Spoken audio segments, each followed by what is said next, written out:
Thank you because of your openness, of your wide arms, always open to us, always offering your love. Maraming pong salamat. Now, Lord, let us sit upon your feet. We want to learn more of you. We want to experience more of your love and go deeper into a deeper understanding. Father, bless our speaker, please, and that you will flow your mercies and your might through him, so it will also flow through all of us. We ask this humbly in Jesus' name. James 2:17.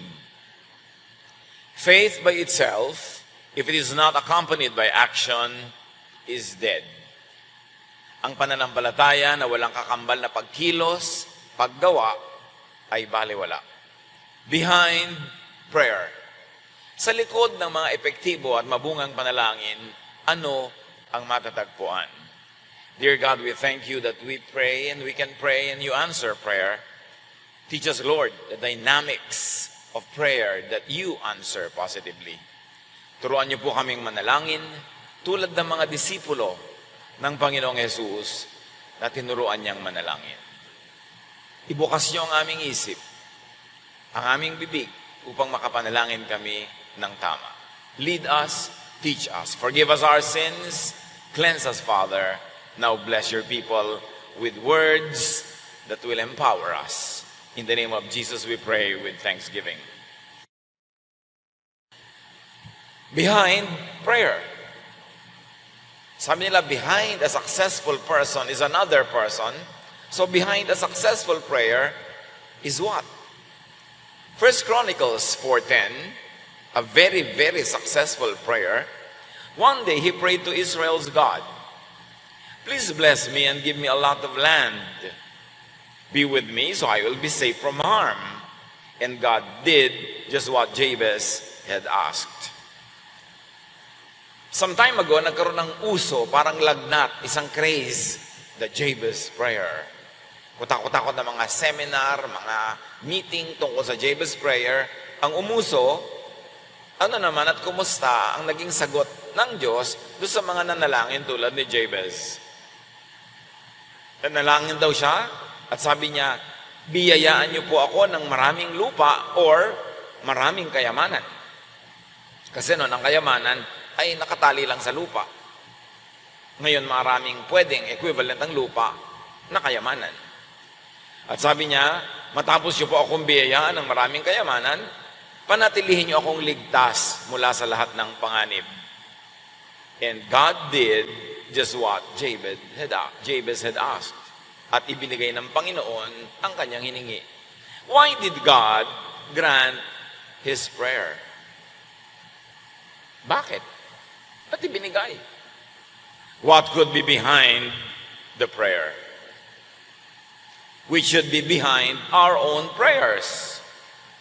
Para masagot din tayo positively tulad ng pagsagot kay Jabez.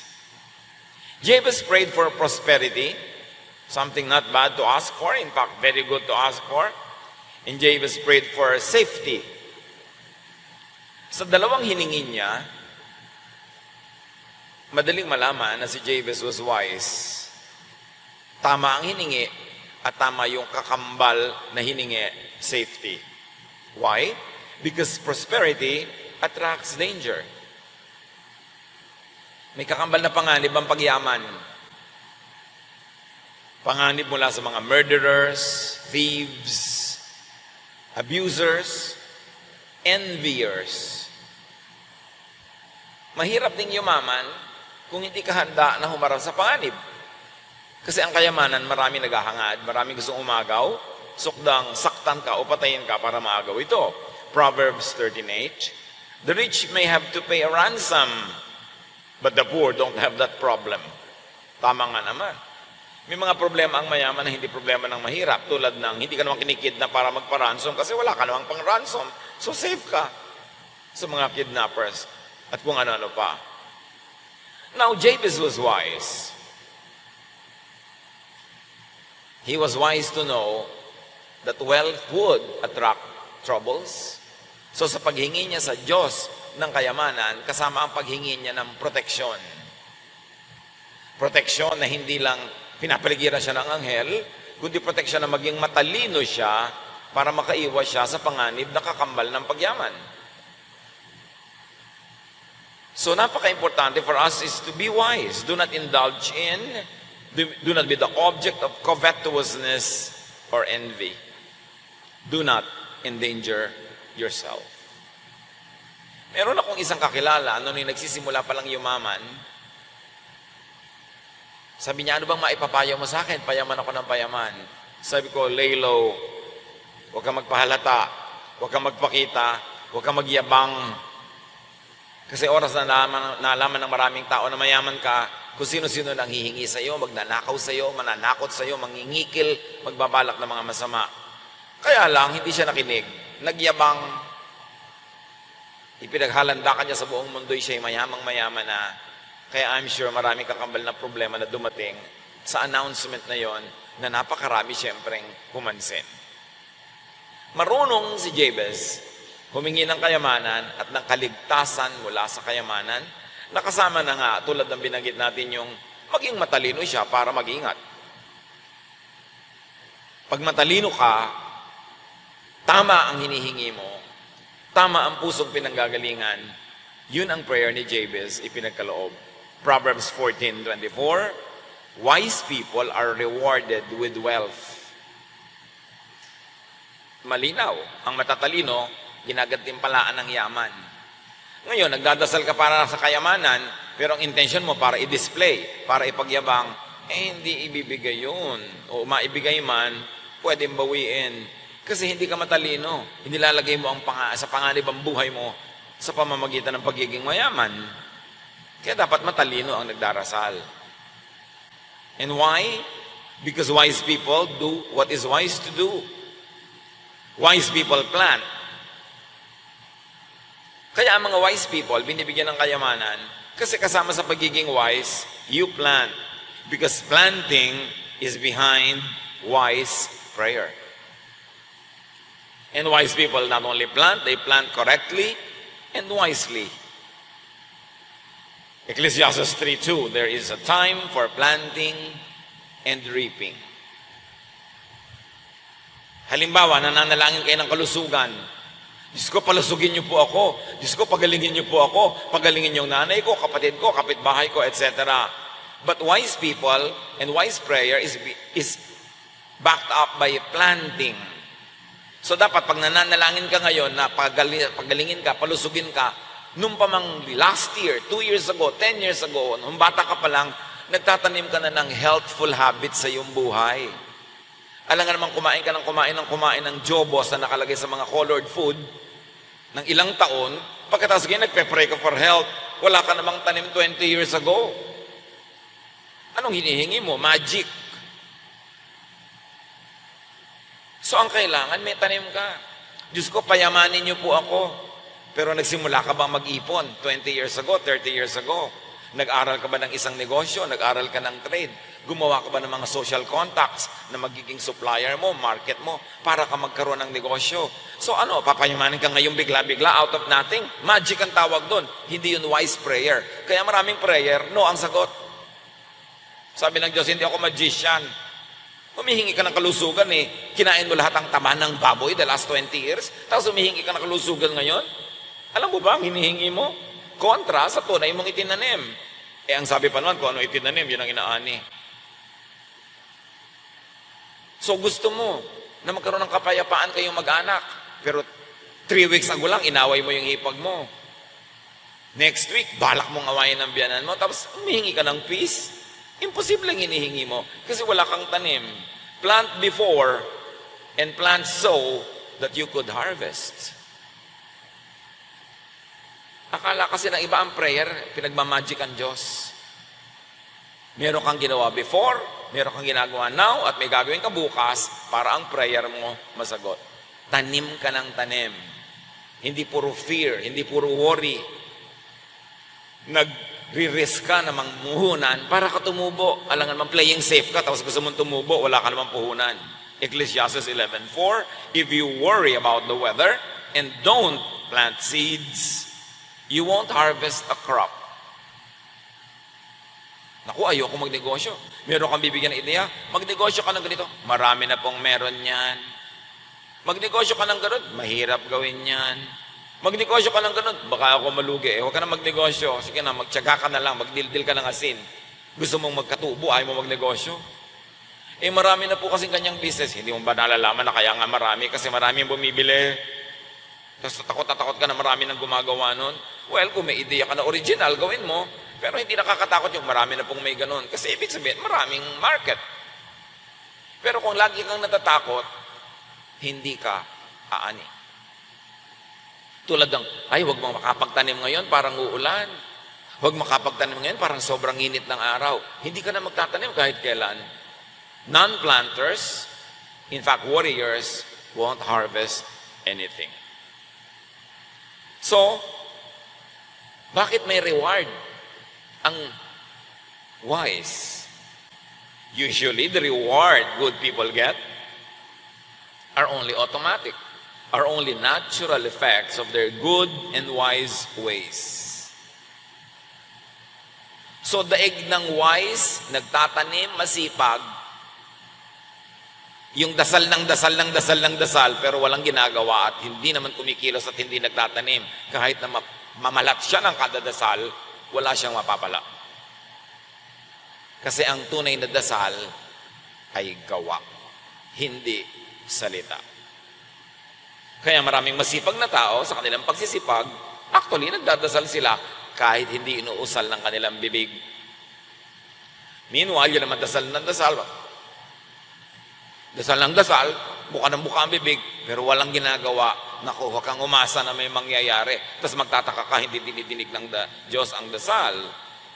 Galatians 6:7, you will harvest what you plant.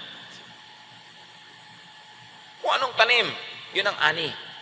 So ang tanong mga kapatid, bakit ganito ang ani ko? Di yan yung tanim mo, kailangan pa bang i-memorize yan? Kasi sinabi sa Bible, kung anong tanim, ani yun. Hosea 8:7, if you scatter wind instead of wheat, you will harvest a whirlwind and no wheat. Pagkahangin ang itinanim mo, bagyo nga anihin mo. Hindi trigo. Kasi hindi naman trigo ang itinanim mo. Jabez's prayer was not just an empty wish, not an empty desire or want like many people call prayer. Hindi lang siya wish. It was a statement of faith in God and in himself. That he could become wealthy and stay wealthy. That is why he asked for safety. Hindi lang niya gusto maging one day millionaire, gusto niya maging matagal na mayaman, kaya kasama sa prayer niya, kaligtasan mula sa panganib, safety. Marami naman kasi biglang nagkakapera pero biglang nawawala rin. Kasi hindi nila ipinag-pray for safety. Now, hindi mo kailangan sabihin, Lord, keep me and my money safe. Kahit hindi mo sabihin yon, pero nag-iingat ka, hindi ka nagdi-display, nagtitipid ka rin, hindi yung lustay ka ng lustay. Wise ang pag-invest mo doon sa nakita mo na pera, yun yung safety. That is the safety of your wealth. Wise ka, that prayer will be answered, although even that prayer is not verbalized. Because, as I have said, action is prayer. Matthew 21:22, if you have faith when you pray, you will be given whatever you ask for. Now, faith here is to be understood as faith in God, but it also provides possibilities to be understood as faith in oneself. In other words, Lord, may faith ako sa iyo na makapangyarihan ka and you can help me become rich or have money or produce. But I also have faith in myself that I will work, I can work, I will be effective, and I, because of my effort and your blessing of my effort, will gather fruits of my labor. Kailangan may paniwala ka rin sa sarili mo. Hindi sa Diyos ka lang mag-isa naniniwala, tapos siya na lang pagagawin mo. Lord, kayo naman ang makapangyarihan, kayo naman ang mabait, kayo naman ang magaling, kayo na lang po lahat ang gumawa. Pagising ko sana sa umaga, nasa tabi ko na ang pera. That prayer will never be answered. Or sasagutin man, no. You've got to have faith in yourself as God's creation, as a mini-me of God, because we were created in God's image. Therefore, God invested in us a lot of His power and good qualities. So, naniniwala ka sa Diyos, dapat maniwala ka rin sa sarili mo bilang creation ng Diyos. And creation becomes creative. So, ang paniniwala mo sa Diyos leads you to being creative. You create wealth, you create health, you create peace. You don't just ask for it, you make it happen. Because God empowers you. Kaya madalas, pag may pinapagaling si Jesus, hindi niya sinasabing, I healed you. Ang sabi ni Jesus, your faith has healed you. Naniniwala ka. At pag naniniwala ka, may kapangyarihan sa loob mo, sa espiritu mo, sa templo ng espiritong siyang katawan mo, may kapangyarihan doon na napapawalan at napapakilos mo dahil naniniwala ka sa Diyos na makapangyarihan at sa kapangyarihang ibinigay sa iyo ng Diyos bilang anak niya. At ang paniniwala na yon sa kapangyarihang ibinigay sa iyo ng Diyos ay hindi lang naniniwala po ako, kundi it leads to action. Ang tunay na naniniwala may kasunod na action. Dahil naniniwala siya, therefore may gagawin siya.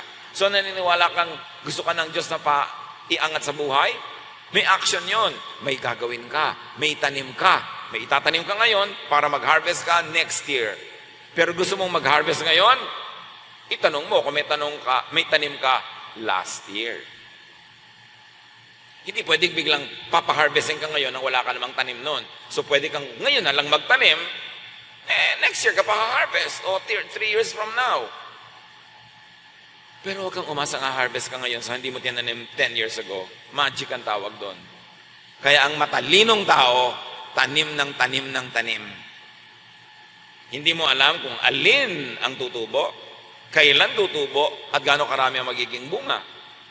So, hindi lang isa ang itinatanim mo. Wala kang tigil ng katatanim. Kung gusto mong maging prosperous sa buhay, in many ways.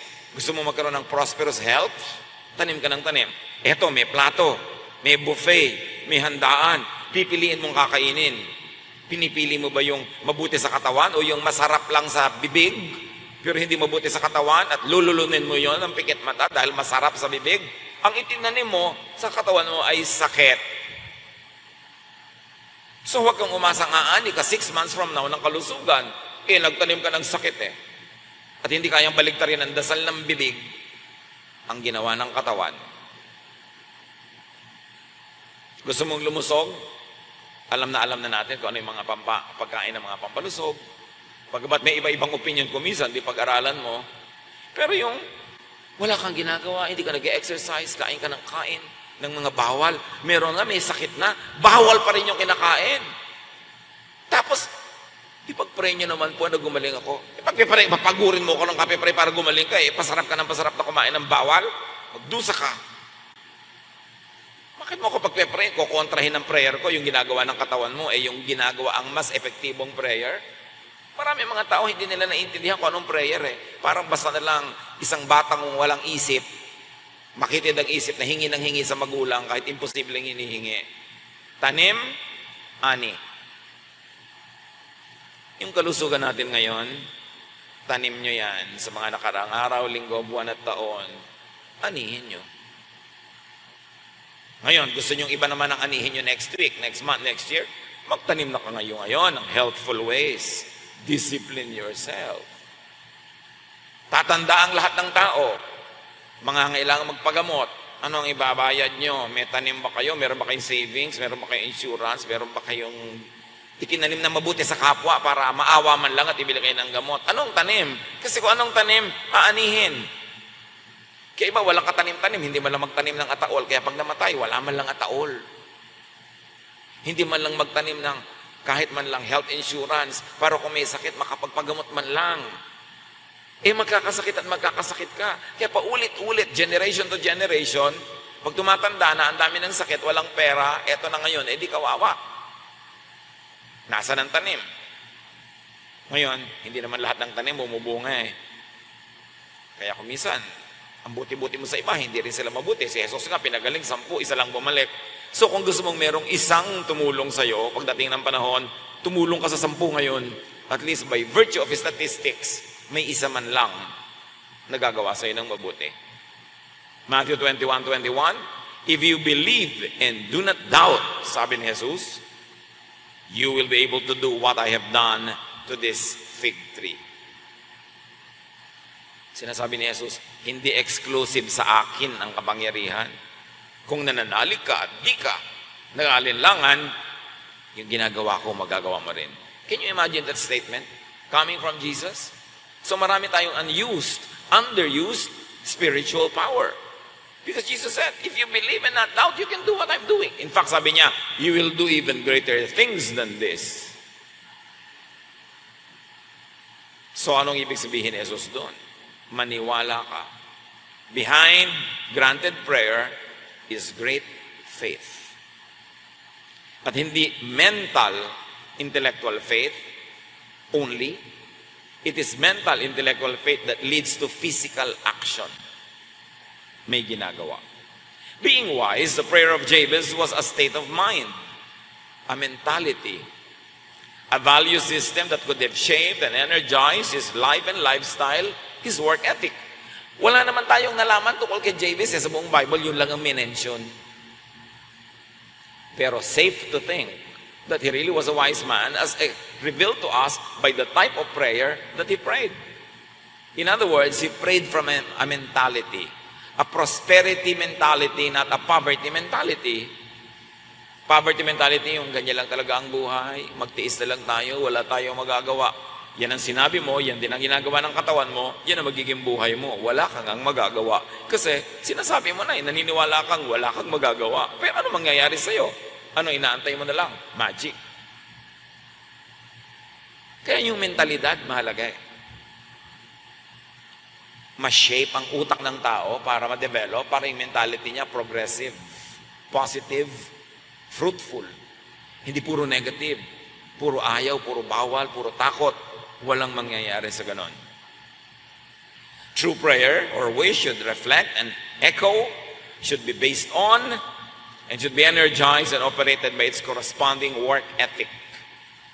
Ang tunay na dalangin na dinidinig ng Diyos, may kakambal na trabaho. Behind answered prayer is ethical work.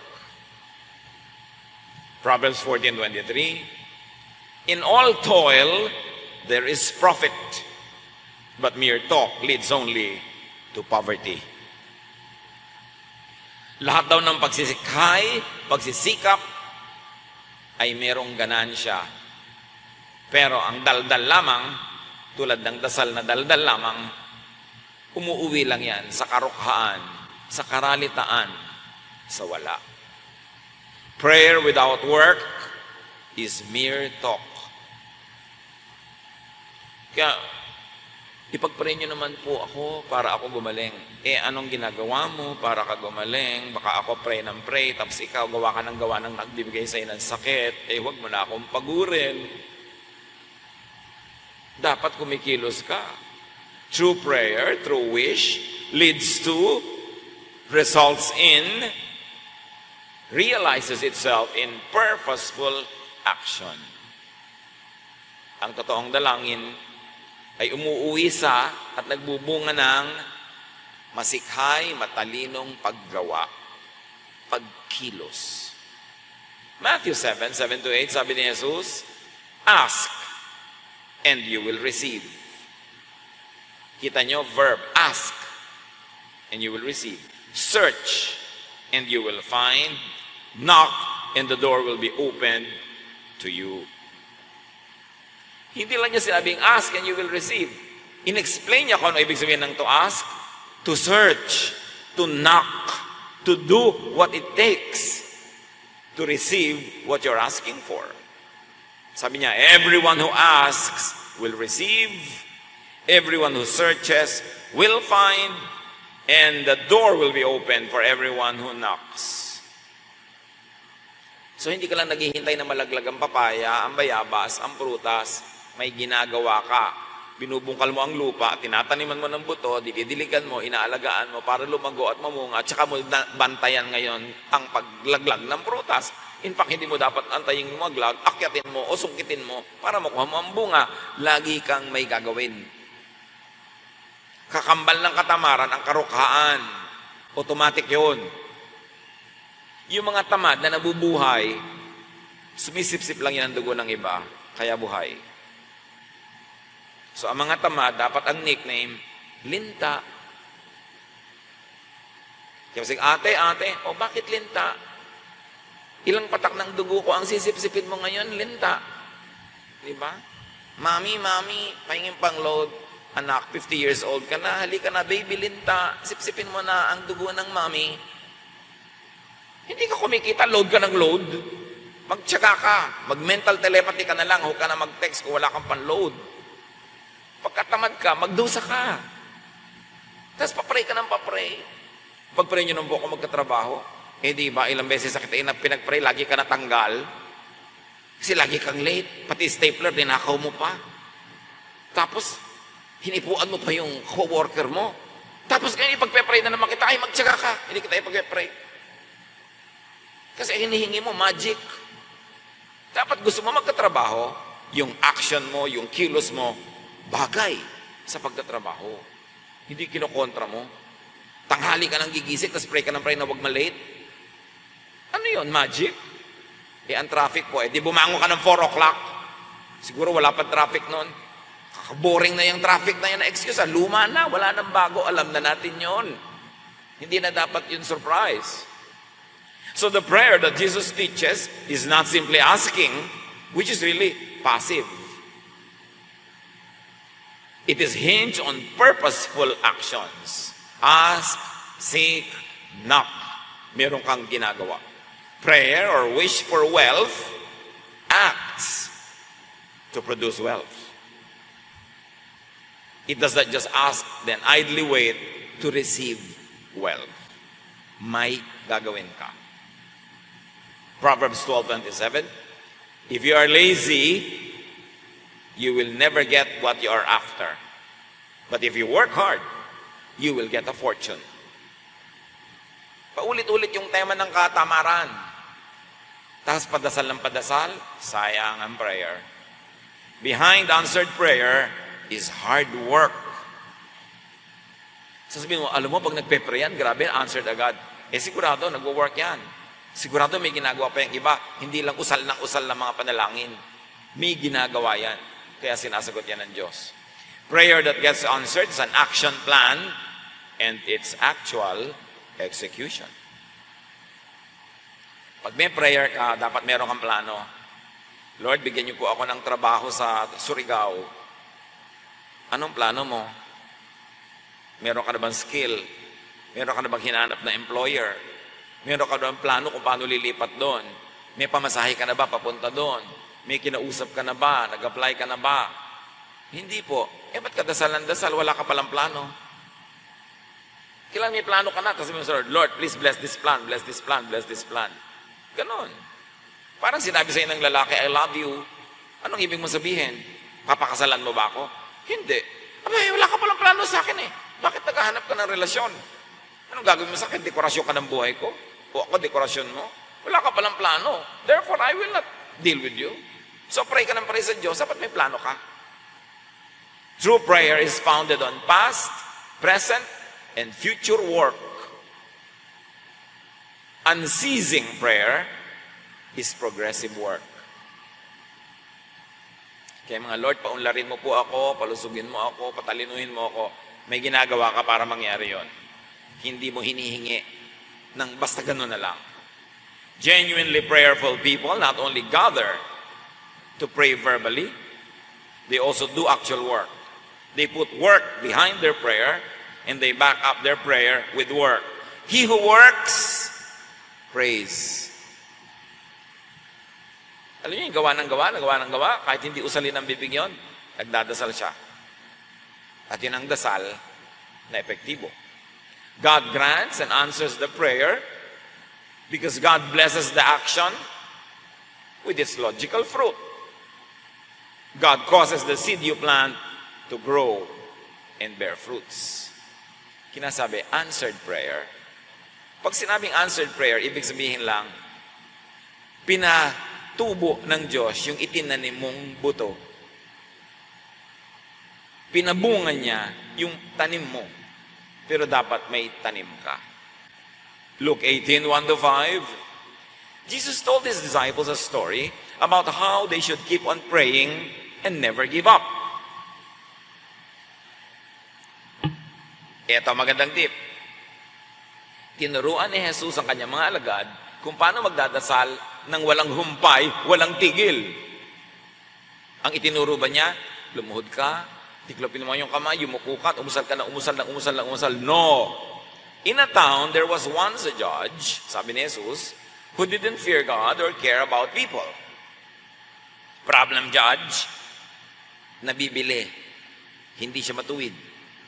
In that same town, there was a widow who kept going to the judge and saying, make sure that I get fair treatment in court. So itong isang babaeng balo na ito, in-expect niya, aapihin siya ng judge kasi wala na siyang asawang lalaki magpoprotect, maaaring wala siyang kayamanan. So, baka masuhulan yung judge. So, kalaban niya, talo ngayon siya. Sabi niya, pinuntahan ng babaeng ito at laging pinupuntahan at hindi tinitigilan ng babaeng ito yung judge ang kasasabing, be just, bigyan niyo po ako ng katarungan. For a while, the judge refused to do anything. Finally, he said to himself, even though I don't fear God or care about people, I will help this widow because she keeps on bothering me. If I don't help her, she will wear me out. Sabi niya, hindi naman ako mabait, hindi ako mabuti, pero bibigyan ko na ng katarungan ng babaeng ito kasi ayaw akong tigilan. Mapapagod na ako, ma-stress na ako sa kanya. So, papapanalunin ko na siya sa kaso. Yun ang teaching ni Jesus how to pray, ha? Move, act, do what it takes, and never stop doing it. Hindi niya sinabi sa widow, widow, go to your room and pray and pray and pray and pray. Gather your friends and ask them to pray and pray and pray for you. Sabi niya, huwag mong tantanan yung judge. Action. Walang masama. So manalangin ka ng pabulong, pausal, nakayuko. Pero kailangan may kakambal na trabaho. Pag wala, wala ang prayer. Ngayon, kahit walang pausal, pabulong, payuko, pero may ginagawa ka, prayer yon. Dapat maintindihan natin yung dynamics. Si Jesus na mismo yung nagtuturo. The widow's prayer was actually a plan. It was an action plan to pressure the judge with non-stop visitations. Non-stop prayer. Yan yung pray without ceasing. Akala ng ibang, ibig sabihin ng pray without ceasing, umusal lang non-stop. Paano mo gagawin yun? Marami ka pang ibang dapat sabihin, marami ka pang pwedeng gawin. Ang ibig sabihin lang, huwag kang tumigil ng kagagawa kasi ang gawa ay panalangin. True prayer is not empty words, but action. So Jesus shows the building blocks behind answered prayer. Ano yun? Ano ang foundation ng answered prayer? A clear objective. Malinaw sa'yo. Hindi general lang, Lord, payamanin mo ako. De, Lord, gusto ko pong magkaroon ng 3 clients sa linggong ito. Ito ang mga pangalan ng 30 pupuntahan ko. Because out of 10, isa lang ang sasagot siguro. So kung gusto ko ng 3 clients, I should present to 30. Clear. Ito po ang plano ko. Maaga akong gigising bukas. I-bless niyo po yun na makatulog ako ng mahimbing. Pero sa pagtulog ko ng mahimbing, may gagawin akong tama para makatulog din ako. Laging magka-partner po tayo, Lord. Ito yung prayer ko. I-bless nyo. Ito yung seed na itatanim ko. I can plant it, but only you can make it grow. So it's a partnership. So a building block of answered prayer is a clear action plan. Ipag-pray natin na dumami ang ating choir members. Ipag-pray natin na dumami ang ating Sunday school teachers. Anong plano? Nasaan yung plano mo para mangyari yon?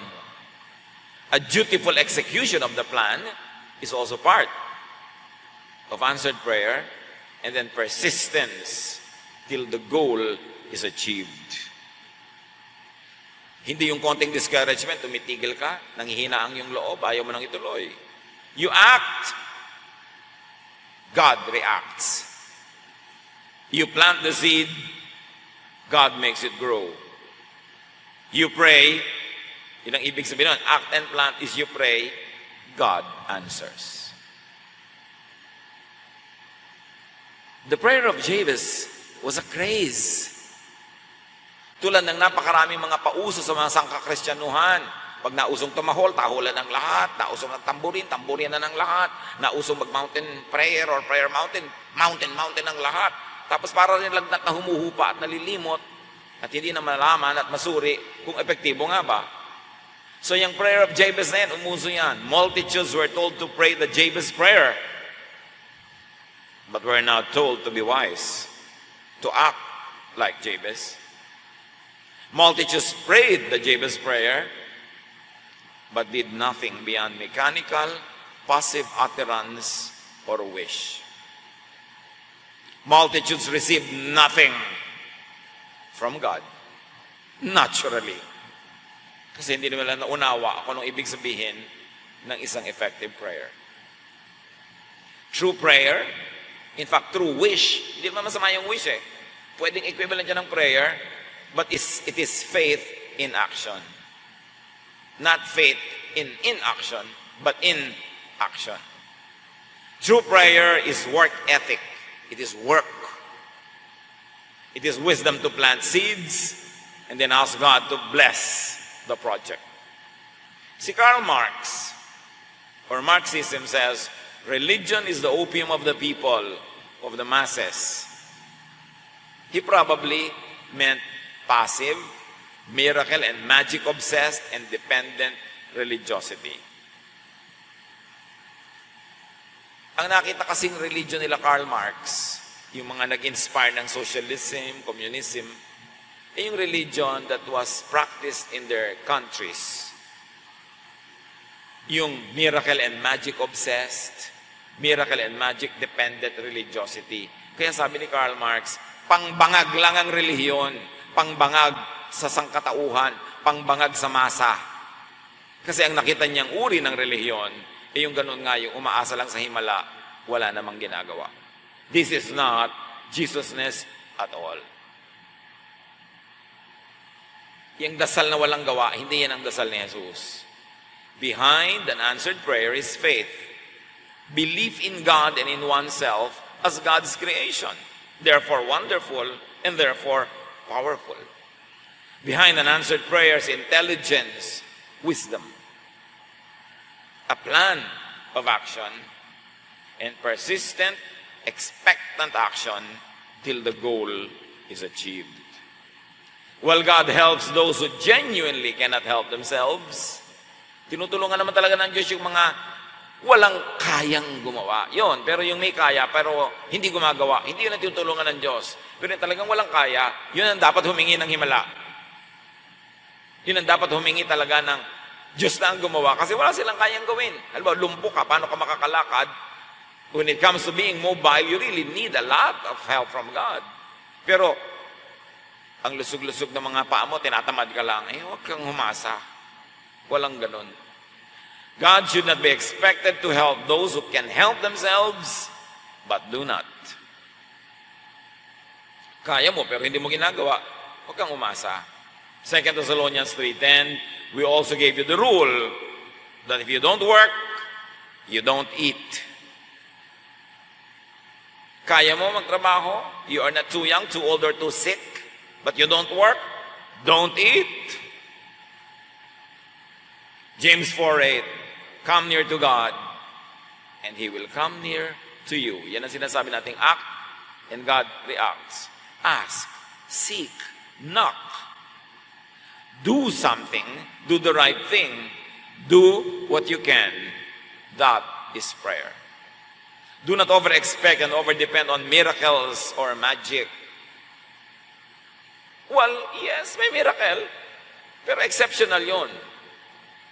Huwag mo yun ang asahan mo yung kaya mong gawin. Do not depend and over-depend on others. Do not just pray verbally, but actually, you should act wisely. Yung hanguin niyo po ako sa hirap, bigyan niyo po ako ng pera, payamanin niyo po ako, pagalingin, palusugin niyo po ako, makapasa nawa ako sa exam, sa interview, iligtas niyo po ako sa panganib, maging successful nawa ako, Lord help me, etc., etc. What is your clear, specific goal and objective? What is your plan? What is your method? What will you do? What are you actively, persistently doing to realize your prayer? Discover, develop, use your God-given powers to do what you can and what you must, to produce what you need, and to even produce surplus.